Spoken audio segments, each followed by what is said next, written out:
Nelson had worked late into the night at his new job and was now rushing home along a long, lonely road through the woods.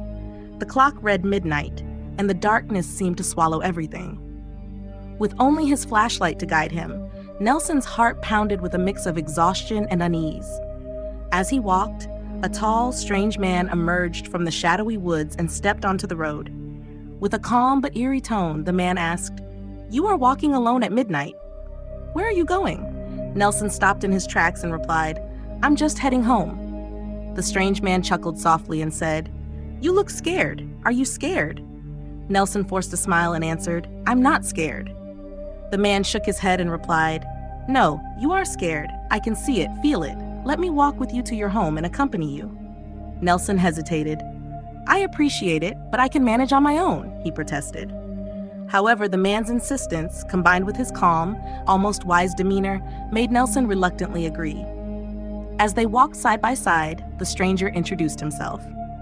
"My name is Nick," he said. They talked about life, hopes, and the quiet mysteries of the night. Though Nelson found Nick strange for appearing alone at midnight, he also sensed a wisdom in his words. After walking for about a mile, Nick glanced at his watch and said, "I guess you can walk from here alone, as your home isn't far. I have a meeting and must go." With that, Nick stepped off the road and headed deep into the woods. Curiosity getting the better of him, Nelson followed Nick quietly. He soon came upon a clearing where many ghostly figures were gathered, seemingly holding a meeting. Nick joined them, and in that moment, Nelson was shocked to see dozens of translucent figures talking in hushed voices. Startled, Nelson accidentally stepped on a stone, making a loud noise.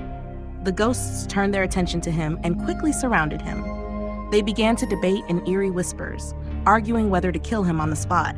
One ghost hissed, "He must be finished now."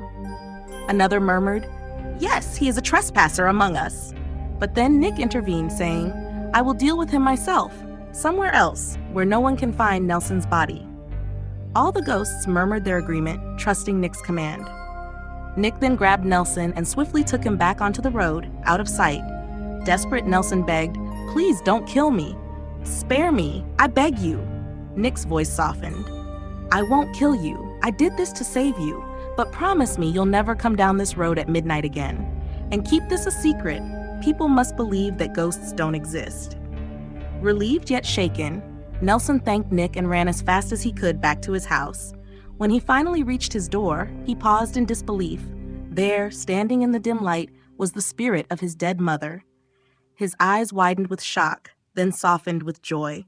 "Mom," he whispered, "I thought I'd never see you again." His mother smiled warmly, then scolded gently, "Nelson, how could you wander down that road at midnight? You must be careful." Nelson replied, "I'm sorry, Mom. I'm just glad you're here." She continued, "Nick is not a stranger to you. He is your great-grandfather, who died hundreds of years ago. He helps those in need. He is one of the good ghosts. And please, never walk that road again at midnight." With a worried glance, she added, "Oh, and remember, your cousin's death was already decided in the spirit world. He will die tomorrow." The next day, Nelson received the heartbreaking news that his cousin had indeed died. As he walked to work that morning, he saw something that made him pause. A spectral figure resembling Nick's was seen escorting his cousin's ghost away to join other spirits. A bittersweet smile spread across Nelson's face as he realized that there were worlds beyond life and death. Though saddened by loss, he now understood that fate and the spirit world had their own mysterious ways. With a heavy heart but newfound wisdom, Nelson continued on his way to work, forever changed by the midnight encounter and the secrets of the haunted woods. If you enjoyed this story, don't forget to like the video and subscribe to my channel for more thrilling tales. I also write novels in different genres like sci-fi, fantasy, and horror. If you'd like to check them out, click the link in the description below.